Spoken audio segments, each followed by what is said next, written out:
Hello, beautiful soul. This is the third letter in a love letter to humanity. And today, I want to take you somewhere tender with me, not only into the ache that you carry within yourself, but into the ache that you may not always recognize in another. The one who seems distant, the one who seems guarded, the one who does not meet your eyes, or the one who speaks sharply, turns away quickly, or seems untouched by what you feel so deeply. There are moments when the world can feel so cold, not only loud, like we spoke of in the last love letter, but closed. And if you are tender-hearted, if you are the kind that feels so deeply, if you have spent much of your life sensing what is unspoken, you will probably know this ache well. The ache of reaching towards another heart and feeling a wall. The ache of offering warmth and meeting distance. The ache of wondering when people stop seeing, truly see one another.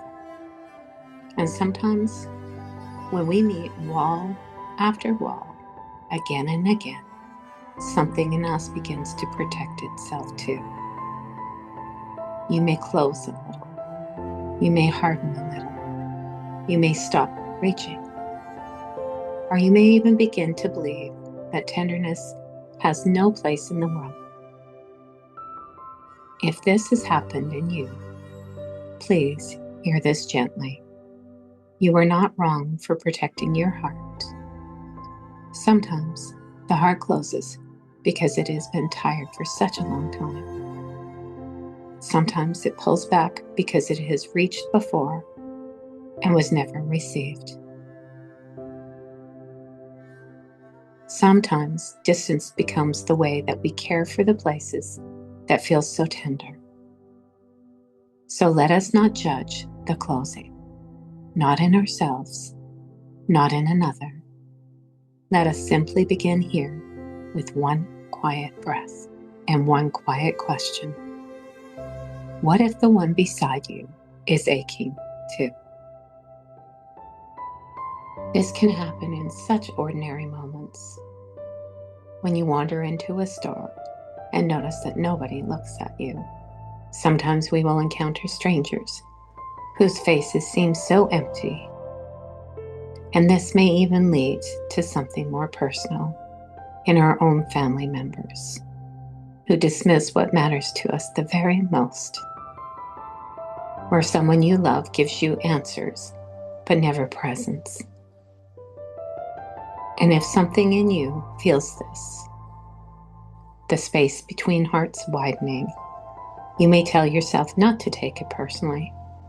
And to the mind, yes, that is true. But the body still feels the absence of warmth. The nervous system still notices when there is no softness coming back. The heart still aches when what it is offered does not seem to land anywhere. And perhaps beneath the ache, there is another feeling, a quieter one. The feeling of grief. The kind of grief where we become so guarded with one another. Or the kind that walks through the world feeling unseen. Or the kind where you can stand so close by somebody and still feel miles away from them. It is easy in these moments to decide that something is cold, unkind, unavailable, indifferent. And sometimes, beloved, discernment is necessary here. Sometimes the distance is wise. Sometimes you begin to recognize that boundaries are love. This letter is not asking you to excuse harm. It is not asking you to override what your body knows. It is not asking you to move closer to someone your heart is telling you to step away from. What if every closed heart has a story? What if the wall is not always the absence of love? What if sometimes the wall is where once love reached outward and did not feel safe? Or what if coldness is often tenderness in armor? Just breathe with that. There's no need to force anything on yourself. Only let the questions soften your edges.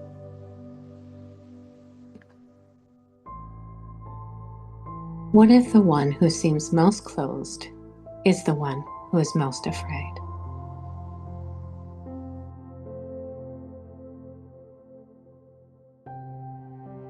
What if the one who does not meet your eyes is actually carrying a grief they have never learned how to name? And what if the sharp voice is not the whole truth of them?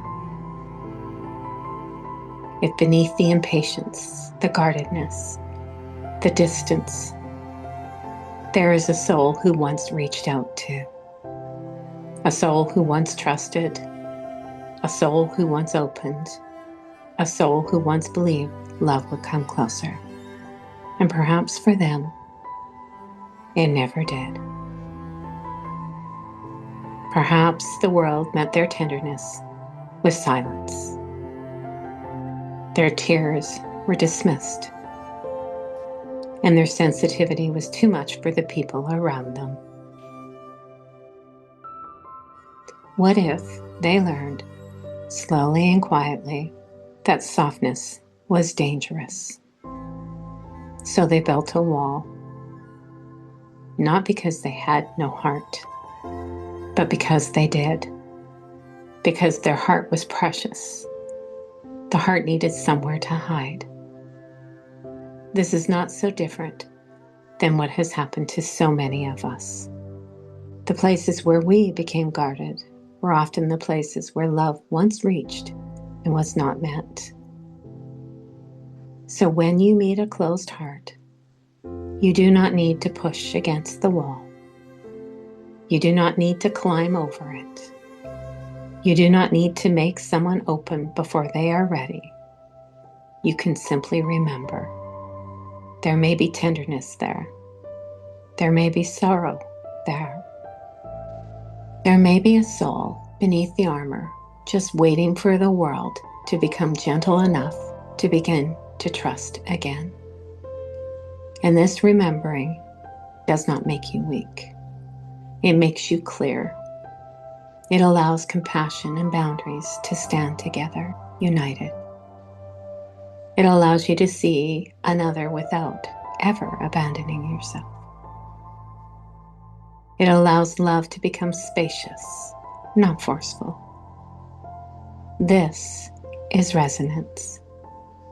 Not absorbing another person's pain, not carrying what is not yours to carry, not dissolving your own edges to prove that you are loving.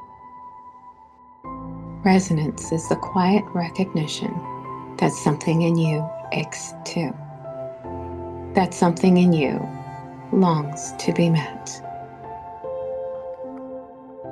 And when this recognition rises, even silently, the field between you changes, perhaps only within yourself, but something softens.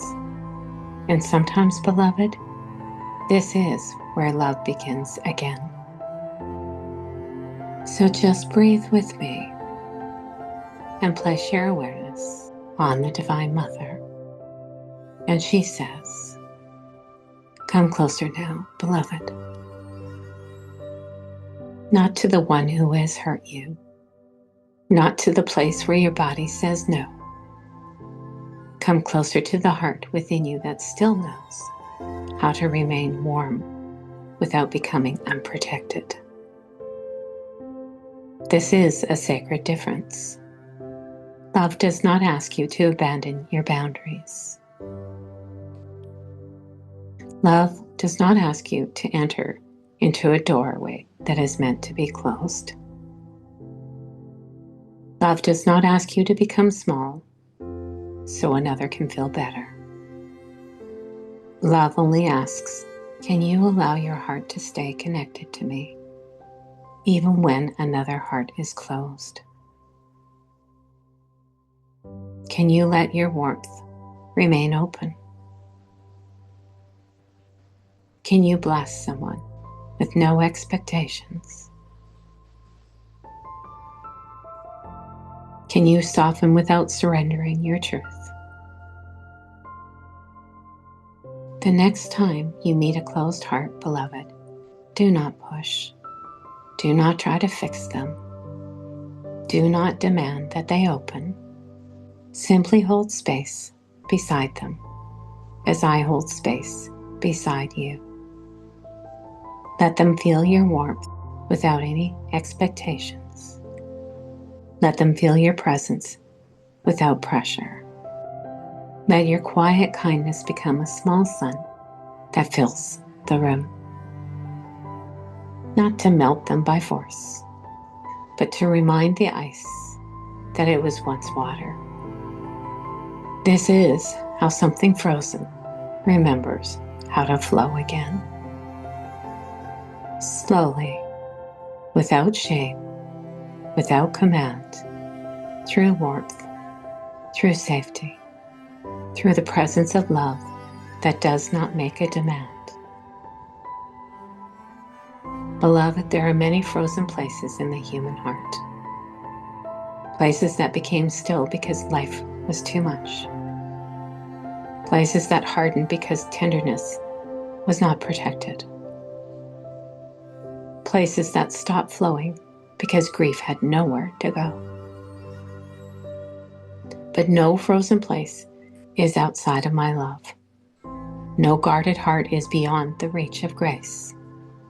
And this includes yours, beloved, especially yours. So before you think of another, place your hand on your own heart and pause. Allow yourself to feel what is here, right now, in this very moment.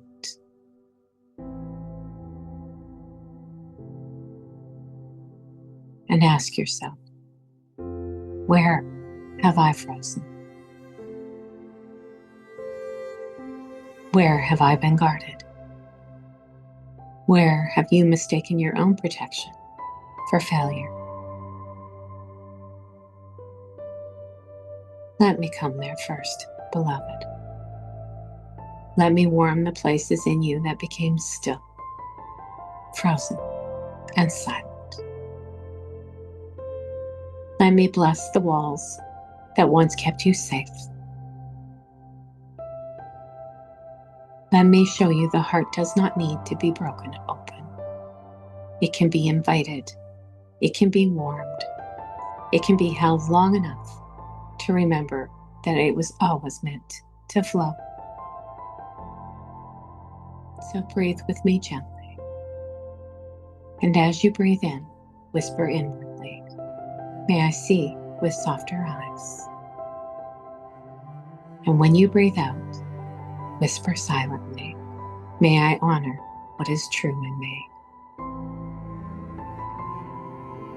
And as you draw in your next breath, may I remember that every heart has a story. And breathing out, may I keep my own heart close to love always. Now imagine someone who has felt close to you. Do not choose the deepest wound. Do not choose someone your body is not ready to hold in this way. Choose a small moment, a stranger, a passing interaction, someone whose distance stayed with you. And without trying to change them, imagine placing a little space around them. Not a story, not an excuse, just space. Space for what they may be carrying.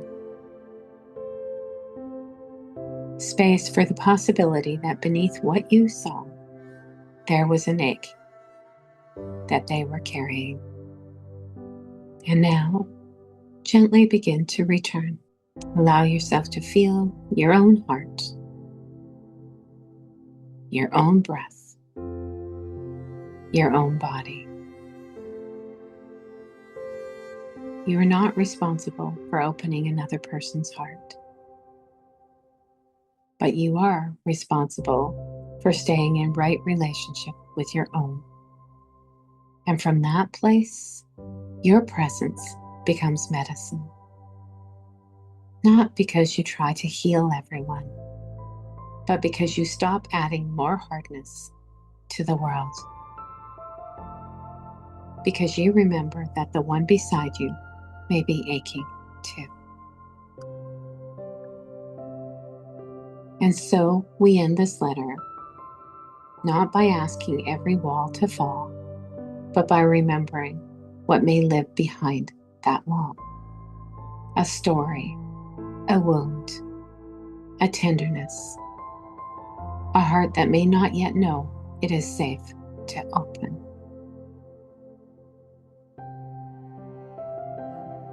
And if something in this letter has softened you, let that be enough. If it has brought a face, a memory, a tender place to mind, hold it gently. No forcing, no rushing, no need to make yourself more loving than your nervous system can honestly hold. And I will leave you with this. May your heart remain close to love always. May your boundaries remain clear and kind. May your eyes soften without losing discernment. May you remember that what looks like coldness may sometimes be armor. And may the frozen places in you and in the world begin to remember the warmth they came from. This is how humanity returns to itself. Not all at once, not through force, but one softened heart at a time. And if your heart feels called to walk deeper, you are warmly invited into the sanctuary of the woven way, where we gather in remembrance, reflection, and shared presence. There is no pressure. The field simply holds the door open. And until we meet again, may you be held in warmth beneath every wall. May you remember the ache beneath the armor. And may you know, in the quiet place within you, you were never alone. And with that, beautiful soul, I send you love. I send you peace. And I send you blessings. Namaste.